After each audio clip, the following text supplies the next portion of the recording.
Got my new door in here, so let's do this. All you gotta do is remove the tail light, unbolt it from there, and unbolt it from there, and undo the wiring on this van. That will be easy.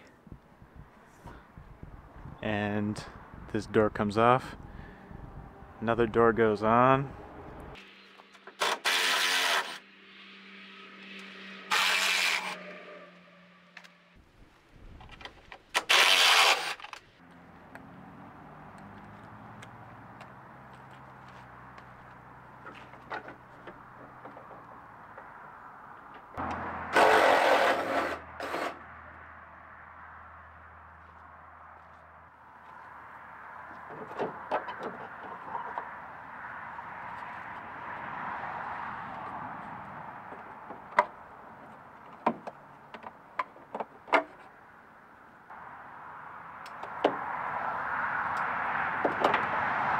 Take the bulbs out so they don't get broken. I'm also going to have to transfer the interior panel and the window because it has defrost, and the window on there doesn't have defrost. I could probably get away with not transferring that anyway, but I want it there. It's actually pretty useful.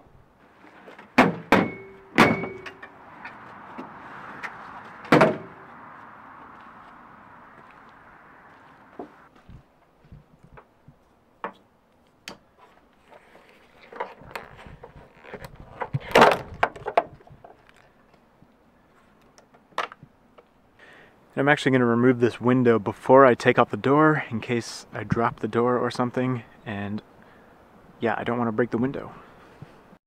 So to remove this window, if you don't have the defroster, this is the wiring for it.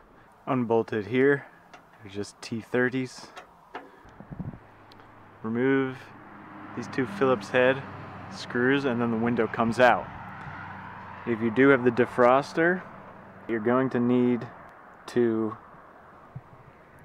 drill out these rivets because this defroster ribbon only goes from these wires and up through here, but there's another like ribbon part of it that goes under this and is like clamped onto the door with this in order to give this stability. And then you need to extract this wiring. There's a plug right here, disconnected there. Pull it up here, pull this wiring out, and then transfer it to your new door.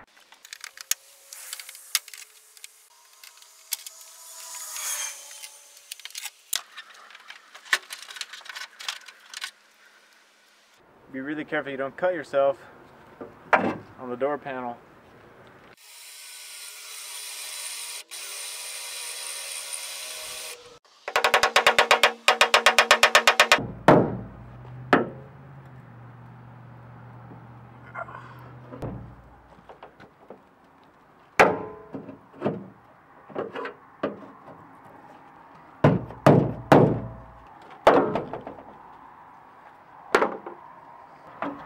I'm going to take out these two Phillips heads. You're going to need some pliers to hold these little buttons while you undo the Phillips head screws that are on the other side. They're in there kind of tight. Don't use your fingers to grab onto those or they'll spin around and burn your fingers.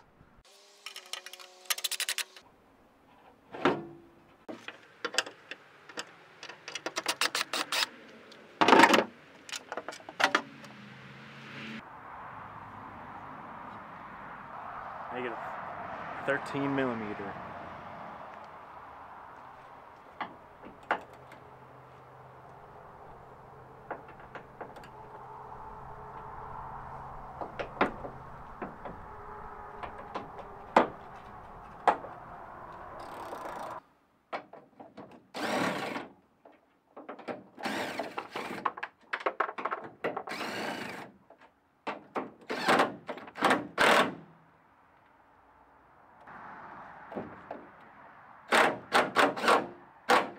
I'm actually going to keep that one in there. So when you try to get these bolts out, there's not much room there. So you can kind of reach these two from up top here. You get a long handle, swivel head, ratchet. You can reach that third one there. The thing with these bolts is that they're tight throughout the entire thread. Sometimes. So you have to use the ratchet for the entire time that you're unthreading the bolt, because you can't do it with your fingers. So it just takes a while and you need to be patient. If you can get one of these from Harbor Freight or something, it'll really help you get this bolt that's up in this corner.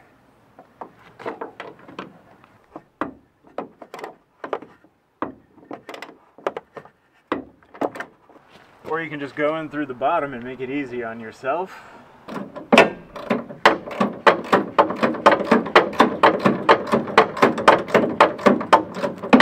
Ah, fuck.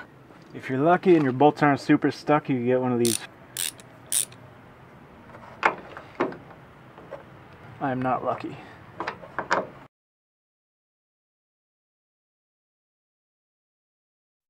Once you have those bolts out,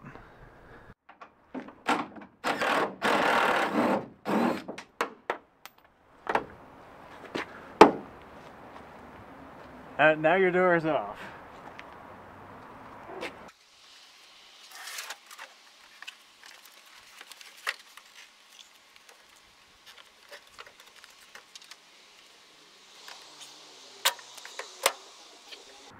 Tell me the hinges don't go out all the way on this.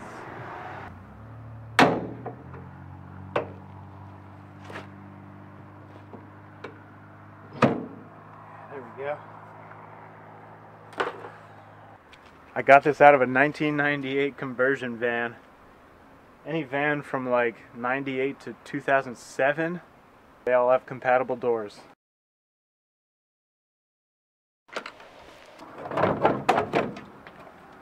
Oh no, not fiberglass.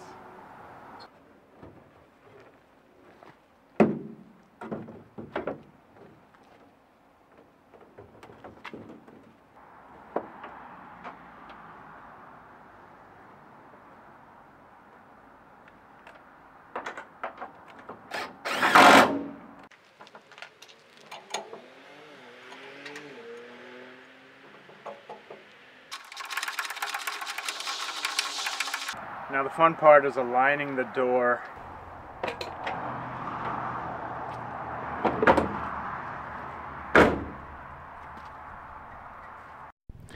So actually you have to hammer this thing up a little bit because it catches on the bottom but not the top.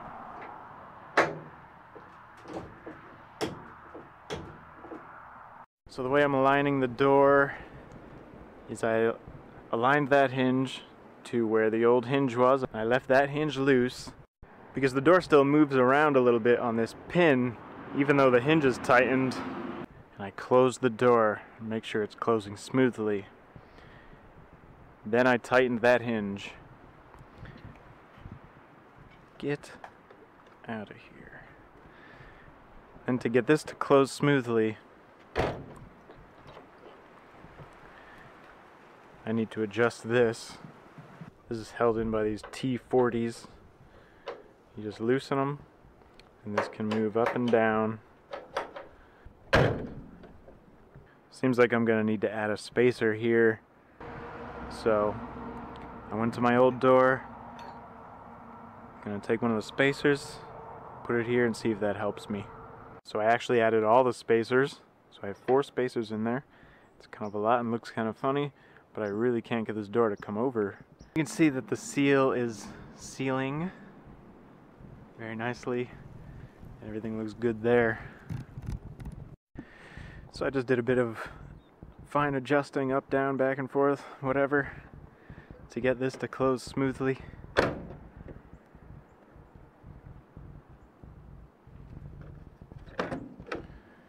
One thing that was throwing me off is that this latch isn't actually opening up all the way. It needs to be cleaned and lubricated.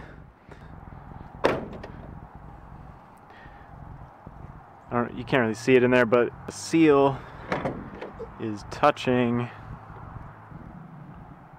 right where the old seal was touching on the other van. So I know it's good enough. The general population isn't gonna know or care if your lines are slightly off. This is a DIY thing. I'm just doing this to show you that you too can do things for yourself. And if you're wondering about this, so this is a decal eraser that goes on a spinning tool, and you just erase the decals off of the paint. You gotta be careful with these, because if you stay in one spot for too long, it'll burn right through the paint. You could also use a heat gun, heat this up in like a plastic squeegee or something and scrape this off, but I don't have a heat gun.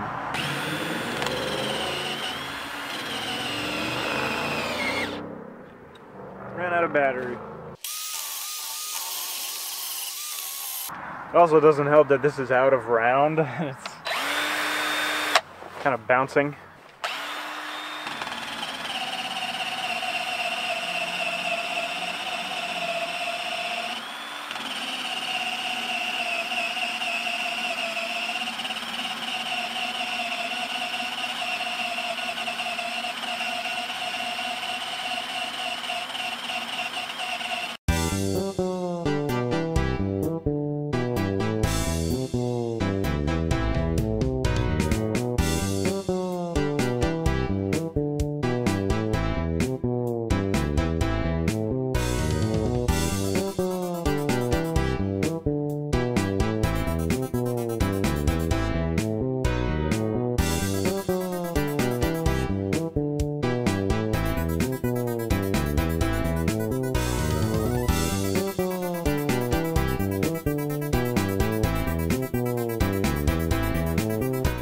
So as you can see, it's a bit of a pain, but it gets the job done. I'm not some expert at using this thing, but you can use one of these if you are a person. Still gotta work on these little remnants a little bit, but I'm happy with the results for now. This cost me 30 bucks at the junkyard. That's a lot better than 300 or 500 on Craigslist or eBay, and more from a body shop to install it. These doors are actually pretty hard to find. I guess not a lot of people scrap these vans, and when they do, they're pretty beat up as it is. So I guess there's a high demand for the doors, so people can charge a lot of money for them. I got lucky and found one in the junkyard. Now you know how to do it yourself. Hopefully you can save a lot of money. So thanks for watching. If this video helps you, give it a thumbs up. Subscribe to my channel for more videos like this. Hit the notification bell to be notified when I upload.